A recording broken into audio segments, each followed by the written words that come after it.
Welcome back to another episode of Tech Deck Karaoke. I am excited that we have Jon Duren here as a guest. He is a longtime friend and colleague. I think Sabrina just described him as feeling almost like family. Jon, welcome. Please introduce yourself to our audience here. Thanks, Joe. So I've been with, I guess, technology since like 1995, which makes me one of the old guys here.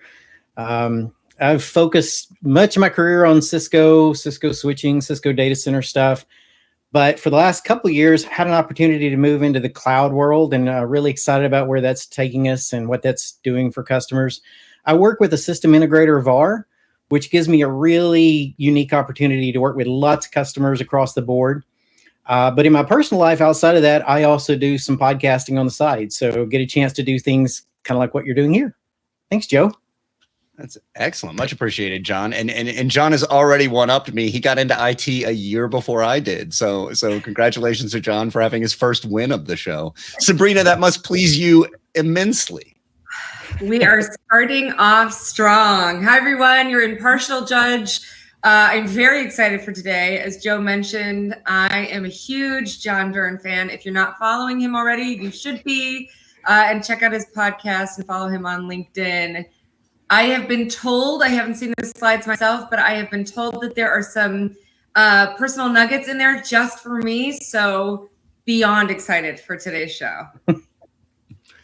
And I, as usual, am clueless as to the content that sits before me, but I will present it as though I knew it all along, maybe. With that, actually, can you both confirm that I am being honest with the BS I just used? Confirm BS. Confirm. Yes, he has not seen the slides. This is where we wouldn't need one of those memes. Beep, beep, beep, beep, beep. My bullcrap meter's going crazy. Beep, beep, beep, beep, beep, beep, beep, beep, beep, beep, beep, beep, beep. All right, excellent. So we have confirmation that these slides will be cold, and if both of you are ready, I think we are ready to do this TDK. Or go for liftoff. All right. Excellent. So today we are apparently going to be talking about application connectivity fabrics. And this is a very interesting thing because when we talk about technology, we're often very specific in what components we're working with. So a lot of times we're talking about networks. I like that Jon has abstracted that a bit here because what a network's job really is to connect the applications to one another and to the users, machines, and things that utilize them. So the idea of an application connectivity fabric makes a lot of sense to me. I like it already on the top level because we're talking about what we're really trying to accomplish for the business, which is connect that application wherever it needs to be connected. We also are going to be talking about how our data center network has moved outside the walls of the data center. For a long time, our data center lived inside its brick and mortar, and we owned that brick and mortar, and we got to be king of our own castle. But now our users, our applications, our things have all distributed, and with that, we have lost those data center walls. So where might our data center fabric exist or our data center network exist now? I'm guessing as we move through these slides, we'll find out that a lot of it is sitting on the internet. And that adds a lot of challenges to the way we deliver IT today. But I'm as clueless as you are as to what we'll be getting to. So without further ado, let us move forward. First, we've got a recent application history, right? Back in the day when Jon and I got our start, in a lot of cases, we were involved in getting applications in data centers and building digital systems for the first time. This was very much done in private data centers. The idea of cloud was still about 10, 20 years away in 1995 and 1996. We deployed... Don't date us. Accidentally dated us there. We were still using things like Novell networks, which most of you have no idea what that is. But we also had a really different application architecture. It was typically one application or one service on one operating system on one physical device known as a server. And that had its own challenges and its own benefits.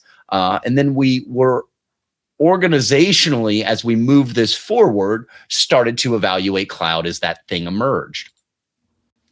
Now, where's the app evolved? Now we have apps running in multiple locations for many different things, anything like disaster recovery and business continuity, to the ability for that app to scale, or for the ability for that app to service local users more efficiently and more effectively based on things like technical latency reduction, based on the locality where that app lives, closer to the proximity of its user. We have distributed application architectures that are allowing these applications to scale, and we have multiple data stores serving specific components of the data or replicated versions of that data to the applications everywhere. So real quick, if you're not following me on every little term I'm throwing out here to try and sound smart, even though I have no clue what I'm talking about, what you should have noticed between this previous slide and this slide is complexity. This is a much more complex environment we're working with, but also a much more interconnected environment we're working with. If you look, none of these things are operating in isolation. They're operating theoretically on something we could term as an application fabric. So we're at this tipping point where we're getting very close to 2025, where the traditional IT spend and the cloud services spend switch shifts, where we will be moving to more spend within cloud services, and then theoretically, based on the analysts who have never been wrong once, continuing to grow up into distributed clouds with more spend in the cloud. Right. I got the chuckle I was hoping for there. And so what we're looking at here is that we are continuing to push these up. Now, there is a push and pull. There are some workloads that are moving to the edge, which may be more private now, but we're also seeing more publicized, that's not even a word, but we're going to use it, publicized edge. Long story short, the shift is to these external resources. The shift is to more distribution, and that's the core of what we need to focus. Or where we need to focus. English is my first and only language, but it never appears that way. So we've got new app complexity. We've got apps anywhere connecting anywhere to anywhere. We've got interconnectedness between the applications, between tiers of the applications, between data stores, between systems, between public clouds, between private clouds, between multi-clouds, and to the edge. We have a lot of complexity in the way in which we have interconnectedness. We have business analytics that is required because I need to know, are my apps up? Are they serving the users? Is the experience what I want it to be? And these become extremely critical when we think about the reporting, service management, and analytics required, and how difficult that can be across an interconnected, complex system that we have today. And then finally, we have distributed data locations. Not only do I need to know where my data is, but I need to connect it to whatever needs to use it. I need to replicate it. I need to maintain the SLAs and the ability to recover it, protect it, so on and so forth. So again, much we're growing that complexity. And again, my English is terrible. I'll say this, Joe. You went through that really quick. I'm impressed. And you're old enough to remember the Micro Machine Man from Saturday morning cartoons. In the event they decide to bring that back, you might just have another job opportunity there. There you go. Yeah, I'd have to up the speed a bit, but I'm working on it. I'm working on it. I joke that I had a previous life as an auctioneer, but it's not actually true. I just tend to talk fast when I want to. What is at stake? What is relevant to you here? With this DC network now moved outside of the DC core, and even your enterprise network moved off your enterprise circuits, what are you worried about? What do you need to focus on? What is relevant to you here? First, you have 211 plus unique cloud services out there deployed within the average enterprise, more than 2,000 employees. So what am I saying? With more than 2,000 employees, there are probably 211 plus unique cloud services. And this is one of those numbers that you throw out and people go, well, that's a garbage number. That wouldn't apply to me. And then you tell them, well, go back and take a look and think about your SaaS applications. Who's running your CRM? Who's running your ERP system? Where are you putting this instance? Where are those developers developing it? Where are they testing it?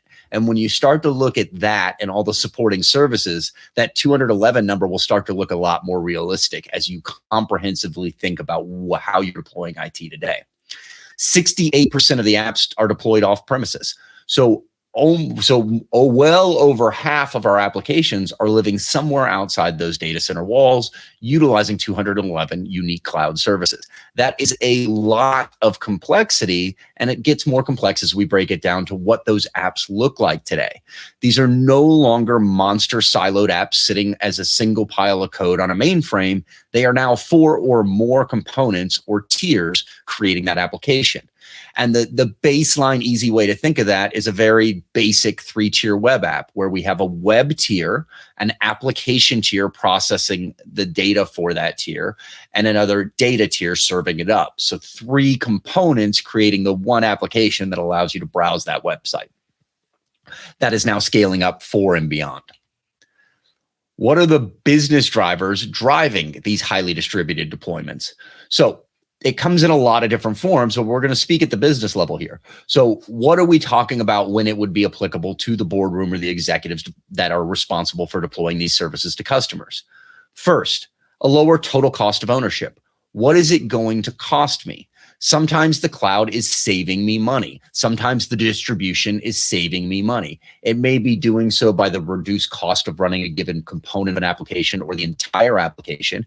It may be doing so by allowing me to better utilize upfront costs or the like. But in either way, cost is a huge component of this in the form of total cost of ownership. We can also often get better app performance. Again, an easy example here would be if I have an app that's serving a web service around the world, if I'm able to distribute the right tiers or components of that application to the localities where the users or customers are accessing it, I'm going to get better app performance. If I'm in Singapore accessing an application hosted in Los Angeles, I'm going to have terrible performance. But if I can distribute that application around the world, then I will increase that performance, as one example. There are often also improved development tools, globally scalable delivery model, which we've alluded to already, and then government regulations that will tie us in here. Another good example here is going to be privacy regulations like the GDPR in the EU that limit where specific types of data can be hosted, housed, owned, or stored. And then finally, access to business and partner data. This is a really interesting thing that gets missed a lot of the time. Our businesses and IT stacks no longer operate in isolation. If I'm a VAR system integrator, like the one Jon works at, I am working with distributors. I am working with vendors. On the back end of that, I might be working with supply and logistics facilities. Some of these may be owned internally. Some of these may be external organizations. And we have to share data back and forth to create the outcomes we create for our customers. So how am I going to have my application specifically access those other third parties and then ensure the connectivity for that application fabric exists? So what are the requirements as we get into this? The requirements originate at the top of this slide and then come down into 2 focus areas. Focus area 1 is going to be our end user experience. How are we going to deliver the experience to our end user that they expect or that we have to serve to them based on service level agreements, SLAs, and the like? Those users are going to be several things. They're going to be internal employees. They're going to be external customers. They're going to be partner agencies, entities, and IT systems. And they will also be users' devices and things in our Internet of Things. So how are we going to make sure that we're providing the right quality of service to them? Well, in there, some technologies come into play. Things like secure access, secure edge, or SASE, a secure services edge, or zero trust network access, the ability to deliver distributed experience securely wherever, whenever required. And as we move to the right, now we're talking about a focus on the applications and services. How do I connect my application to all of its dependencies? And those dependencies are wide and varied.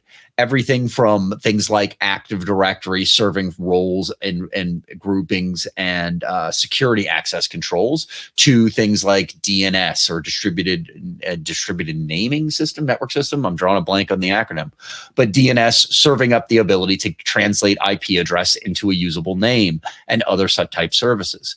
So how do I ensure that my application connectivity fabric is serving an application, all of its components, and all of the dependencies that it requires upon to work within my IT environment?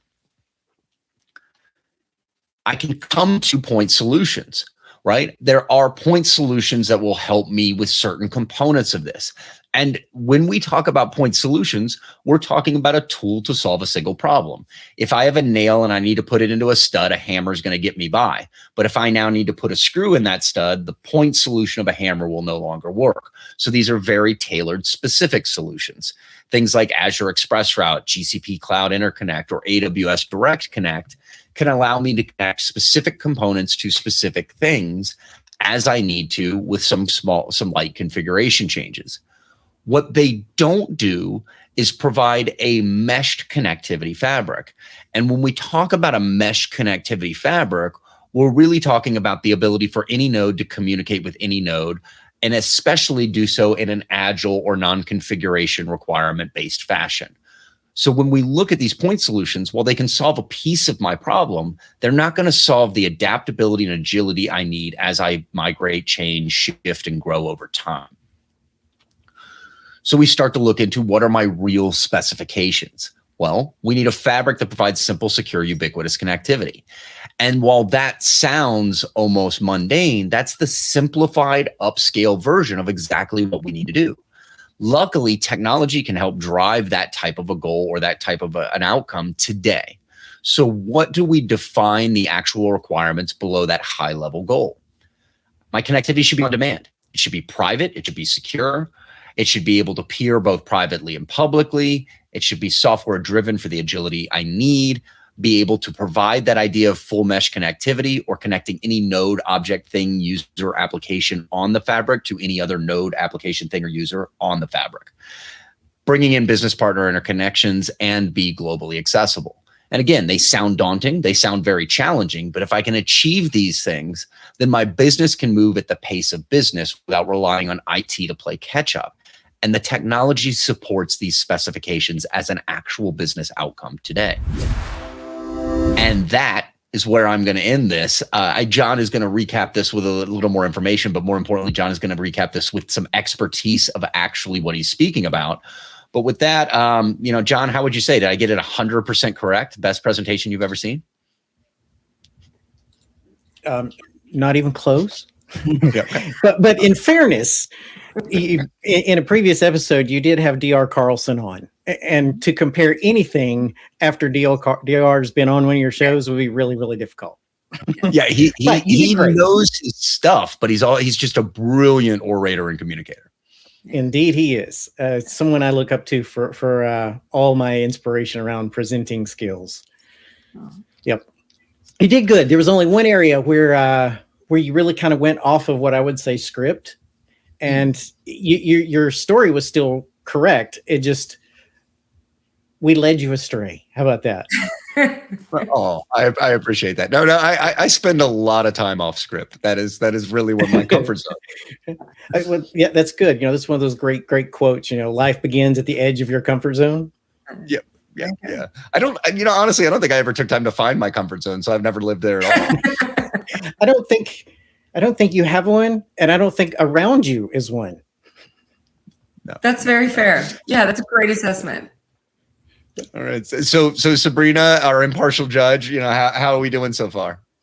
I got to tell you, my favorite part of all of that was watching Jon's reaction. You see me reacting to Jon reacting to you. It was a chain reaction the entire time. So I'll give you a little bit of credit. This was right in your wheelhouse, though. So I'm going to actually scale back some of that credit that I just gave you. But you did okay. I think you did okay.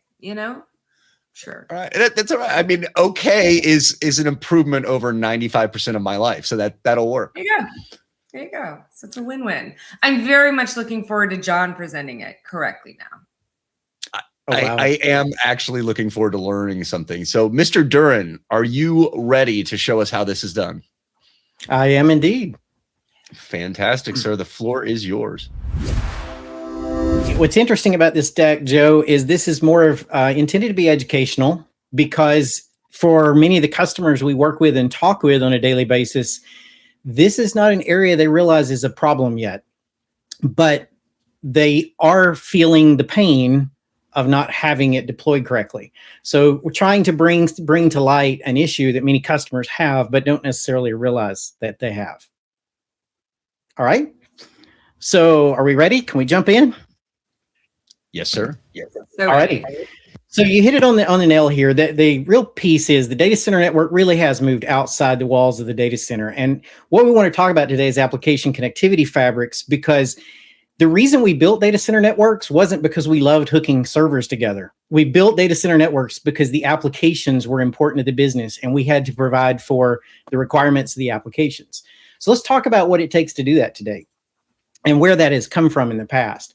So as Joe covered, and I'll skip through some of these pretty quick because you did a good job on some of the early slides. Recent history, private data centers were the thing. Often one app to one service. I always think of Microsoft Exchange, as that like one app, one server, one service kind of consumed everything in the data center. That was pretty common. And commercial off-the-shelf software was prevalent across a data center. So you had this environment where it was pretty simple, but it was all built out inside, the private data centers. In the last few years, we've seen more and more companies beginning to evaluate cloud as an option. And what does that take as they move, as they move into that world, as they begin to move that out of labs and demos into production.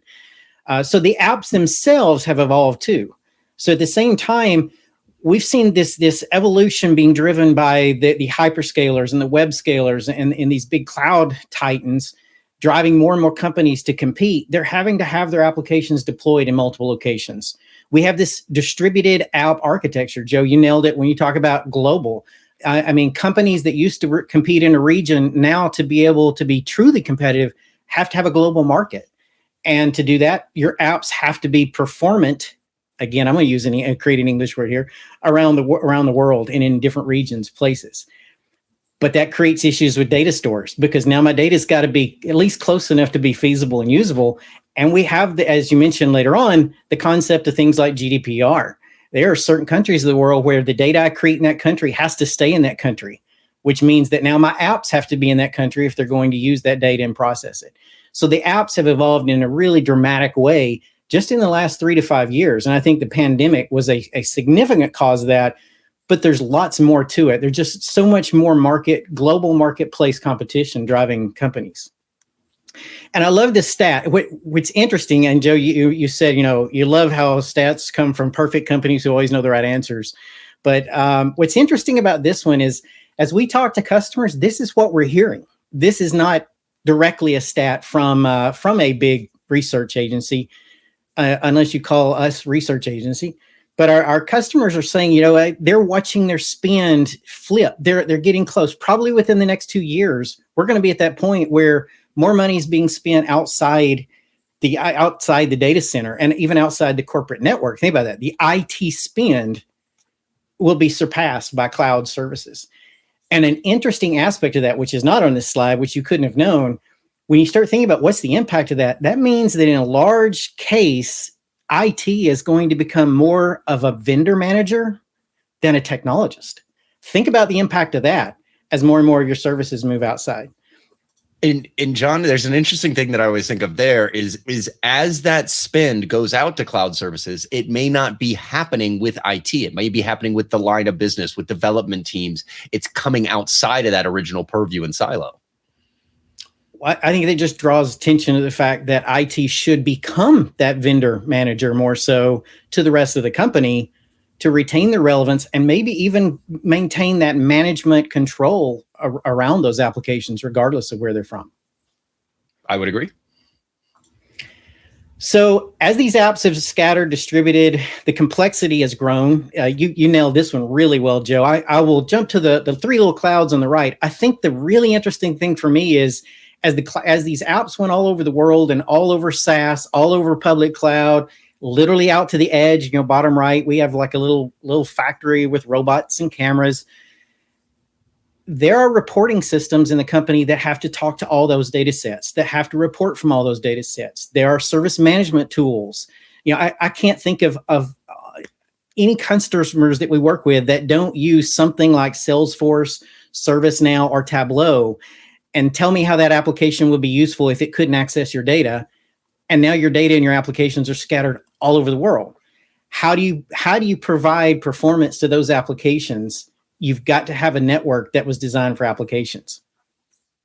So what's at stake? The first number here, the 211 plus unique cloud services. I really love this number because it is not a survey. I'm not a big fan of survey numbers because they survey 100 CEOs and then they extrapolate that to the whole world. This number came from Okta, a company that makes two-factor authentication, and they data mine their customers. So their average customer who has at least 2,000 employees, which pretty much puts you in the enterprise market, are using at least 211 connections to cloud services. When I bring that up in front of customers, every time the customers say that number is way low. We're in the 350 to 400 range. Literally. I mean, it's the growth. And even in Okta's number, just since last year, we've gone from 187 to 211. That's still a significant growth on the average number across the board. Now, the 68% number is a research analyst. So, I take that or leave it. But the point is, if we are not already over 50%, as you said, Joe, we are right there at where more than half the applications are now running outside your data center. And SaaS is making that so easy. The 4 tiers thing, it's interesting here too. This came from the company I work with. We have a team that goes out and does English, now my English, a team that perform, how about we go there? Application moves, application mapping, and according to the tools that they use, the average application is now way more than 4 tiers. It's 4 at a minimum. We don't even see 3-tier applications anymore. It's 7, 8, 10 tier applications. An example, our primary customer-facing app where I work, really nice app, lets customers access our information, what we have available to serve them, and so forth. That application alone touches 17 different databases on the back end.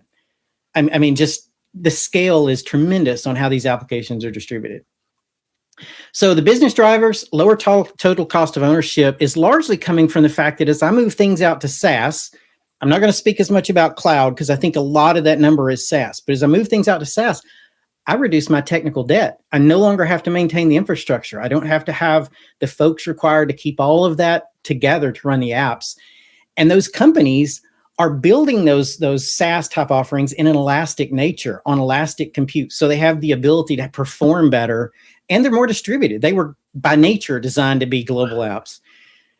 When I am talking about the public cloud stuff, the developer tools that are available to the individual DevOps teams, far more powerful, lots of stuff available out in the public cloud, a lot of drivers for that. So the development teams are usually driving the business that way. We talked about globally scalable. We talked about GDPR.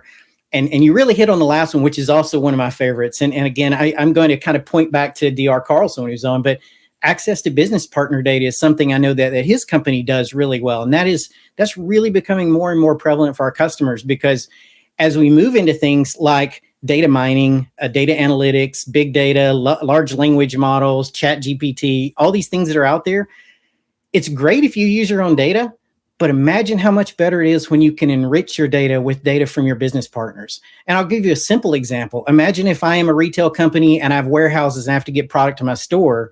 Imagine if I could pull in the data from the Department of Transportation on road outages and detours and things. And what if I could pull in information from the Weather Channel about what the weather's going to be like and enrich my data? Now I have the ability to do some smarter analytics on which products I should put, which path I should take to get there, and when I should do it. So those kind of things become important. How do you facilitate that in your network? This is, Joe, where I think maybe we led you astray. So where do applications originate? Oftentimes when we're talking to customers, they want to talk about SD-WAN, or they think that SASE or Zero Trust Network Access is going to give them that application connectivity fabric they're looking for.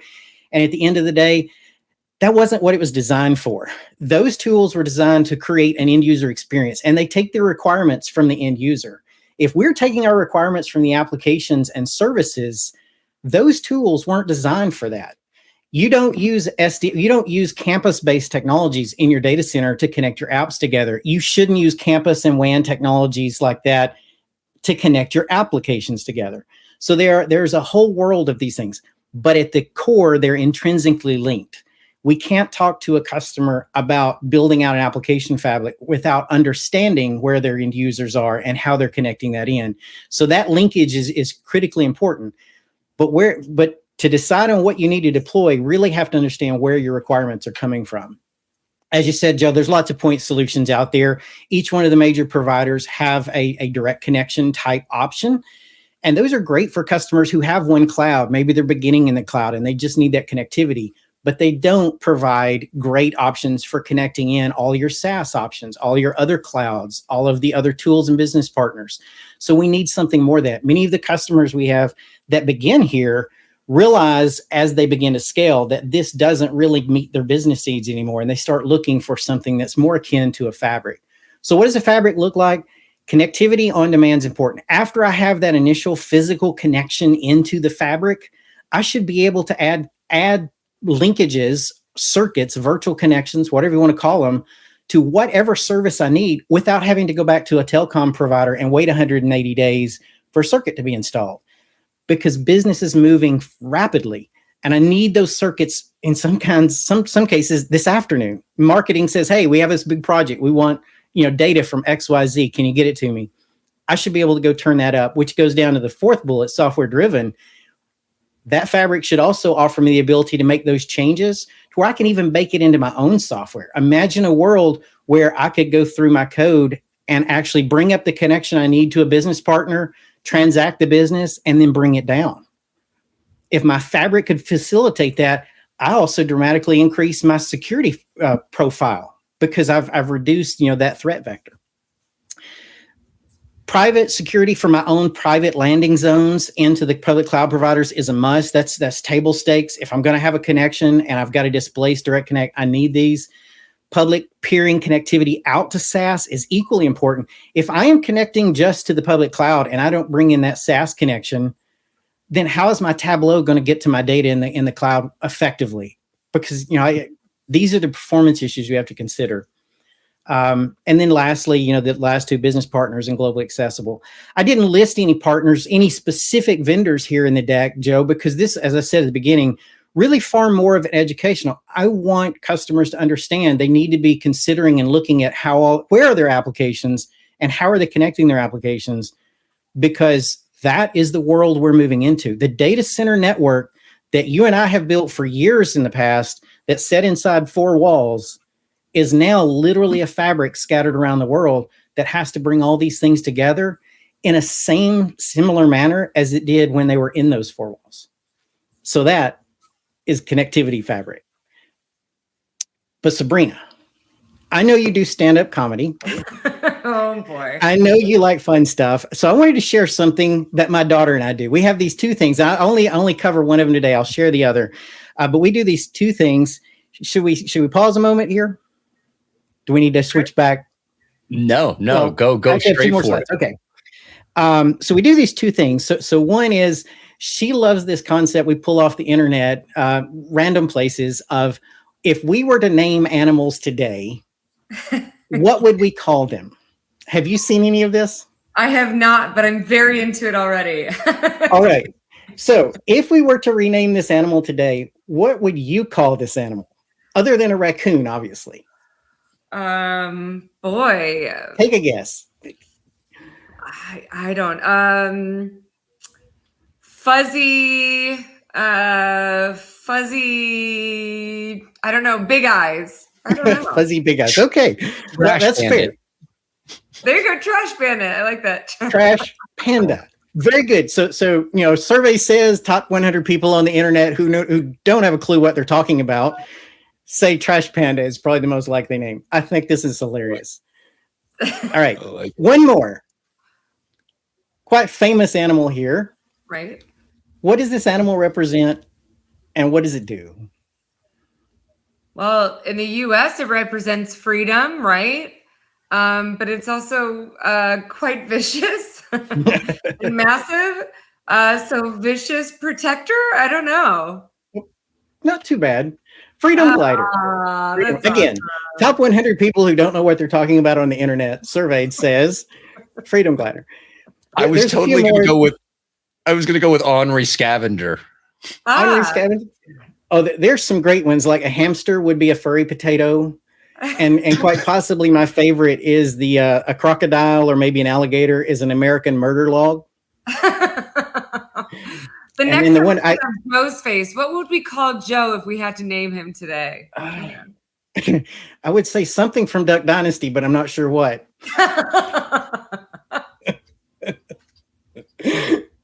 Oh, this Excellent. is good. That's the vibe I'm trying to put off, really, is what that is. That's right.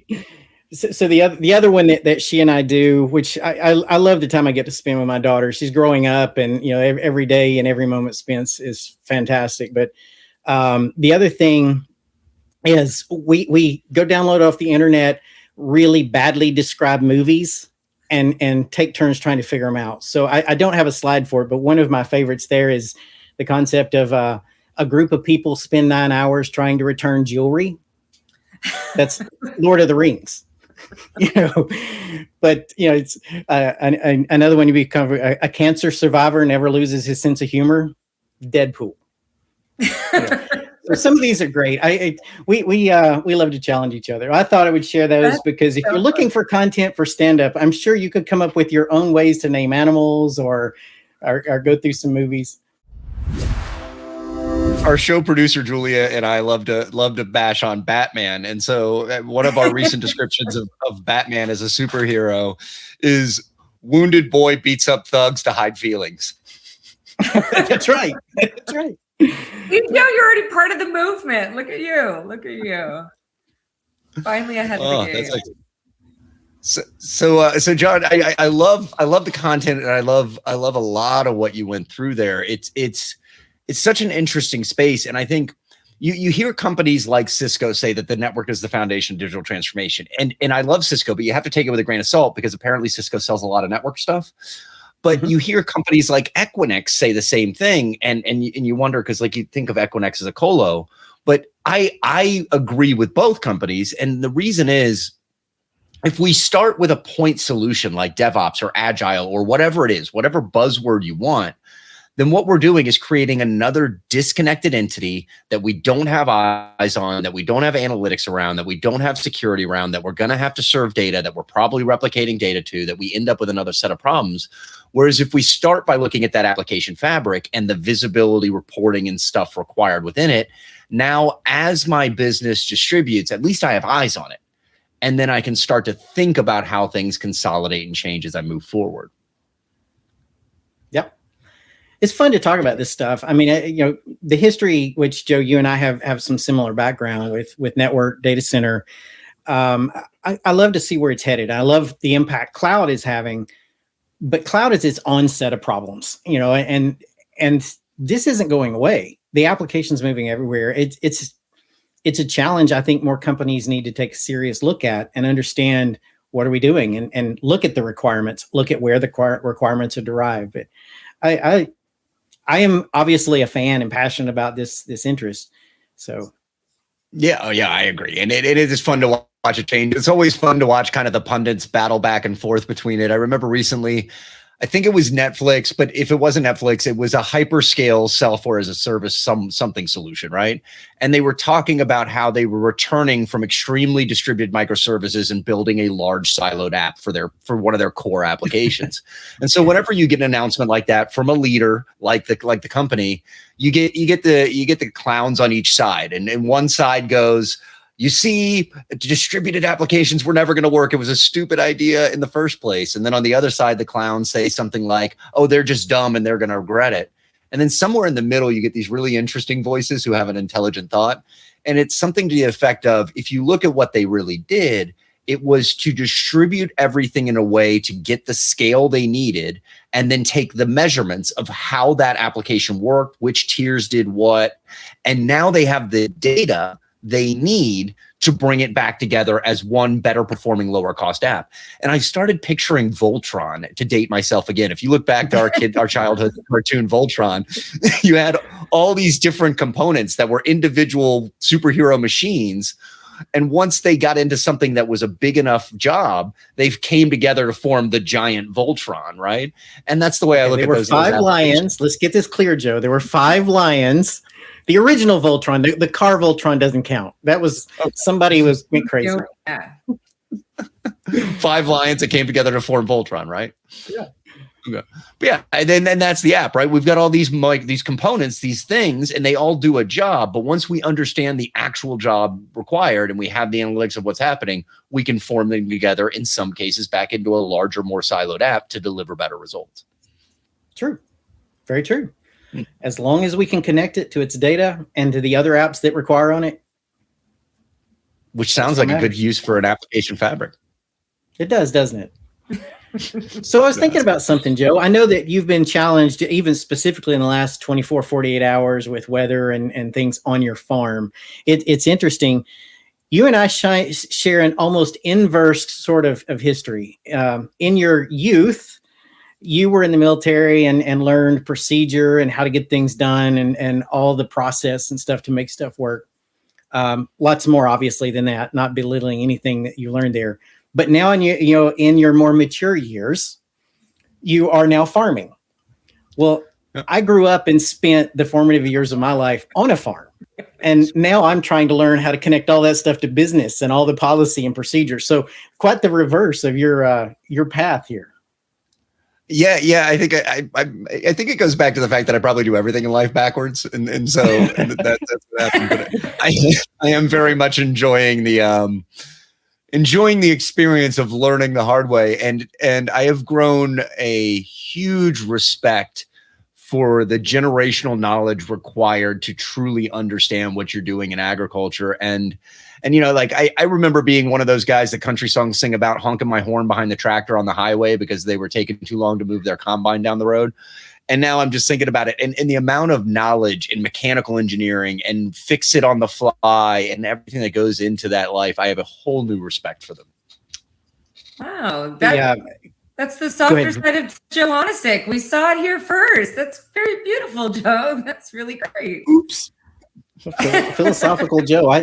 I'm not sure I'm allowed to be on a call with Joe when he's philosophical. I think there's some law about that. You're bringing out the best in him, John. See? Yeah. That's a little all right, scary, Sabrina. So what insights did you get? What did you think of this material?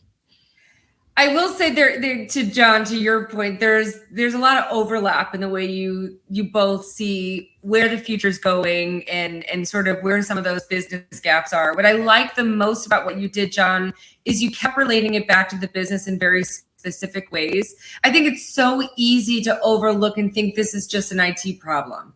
And the more you even brought it back to marketing, which I think that's probably one of the first times I've heard it said like that, and I think we can overlook the business implications of what you're talking about.